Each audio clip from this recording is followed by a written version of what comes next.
Hi everyone, today we're discussing whole foods. So what whole foods really means is that it's food that hasn't been broken down. So like fractionated is, in other words, fractionated foods. And the word that you probably know the best for is processed foods. So in your diet, especially with clean eating, you need to be eating 70 to 80% whole foods. So that's like if you were to go in your backyard and get an apple off of the tree, that is a whole apple. It's a whole food. It hasn't been messed with, or it hasn't had colors added to it or sweeteners or other things added to enhance the flavor or to take away something so that it lasts longer on the store shelf, stuff like that. So anyway, 70 to 80% of the things that you're eating every day need to be coming from whole foods. So you can take an egg and you can cook it up with some veggies, over the stove, and that would be a meal made out of whole food. So that's good. One thing that it is hard in our culture to eat only whole foods. It's really hard because we're busy people, and a lot of the things that even sometimes appear to be whole have been messed with, so we really have to pay attention to labels. So I'm going to give you a couple of examples. One, I love Dave's Killer Bread because it doesn't have a lot of extra added things on there, on the ingredients. You need to watch out for things like added flavorings and stuff, but especially like added food dyes. You need to watch out for food dyes and for other words in there that you can't pronounce. If you can't pronounce the word, there's a really good chance that it's something that you really shouldn't be eating. So just kind of watch for that. And a rule of thumb on your labels, so when it says ingredients, you need to try and make it five or less ingredients into whatever it is that you're going to eat. Because if it's a whole food, it shouldn't have a whole lot extra added in there. Of course, this is a sliding rule. It might have 6 and still be, considered good. But you need to pay attention to what all of those things are. And typically, no more than 5. That's usually a pretty good rule of thumb. So I'm going to give you the example of my peanut butter. So my husband bought the creamy peanut butter because he and the kids really like the flavor of this one better, and they haven't fully adjusted to the Adams 100% natural peanut butter. And I actually, when I first was doing this and I went in the peanut butter aisle, I spent a lot of time reading all of the different brands and their the labels and just what was in them. So and there's a really big difference in a lot of them. This creamy peanut butter, right?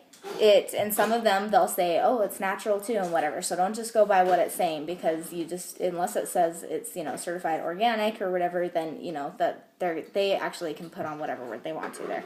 So look at your ingredients and look at where your sugars are coming from, and and everything else. Just pay attention to what's in it.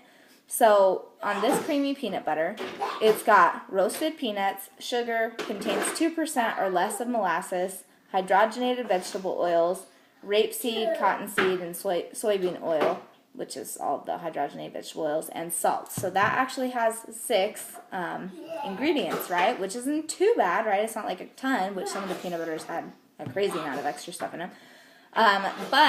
This one in particular, it's still not clean. It still has some extra stuff in there you don't need, and particularly the hydrogenated vegetable oils. Way before I started clean eating, I was in a higher level biology course, and we learned all about hydrogenated oils and how your body processes that, how it uses that. And honestly, it's just a super no-no. Like really, I've been shocked how much hydrogenated vegetable oils and corn syrup and all that is added into so many foods that they have no business being in and really shouldn't be in any. But it's really not good for your body, like at all. There's no benefit, and it's not good for your body. So really try your best to stay away from that. That's just one example. So anyway, so this peanut butter, not so good, right? So I really don't love the fact that it's in my house, and as soon as it's gone, we're not going to buy it anymore. And here is the new peanut butter that we are going to buy, the Adams 100% natural, and there's probably other, brands and options too for this. But I love this one because the ingredients are peanuts and contains 1% or less of salt. And that's it. That's all this peanut butter has in it. So this one looks a little funny because I don't know if you can see this, but the oil in it separates from the actual peanut butter because that's just kind of part of it doesn't have the hydrogenated oil, which keeps it thick and pretty looking, right? It separates, and that's actually one of the side effects of the hydrogenated oil, but it's not good for you. It just makes things look pretty, but it's not good for you. So anyway, all you have to do with this peanut butter is just mix it up, before you go to use it, and it's still just as good, and it does taste just as good.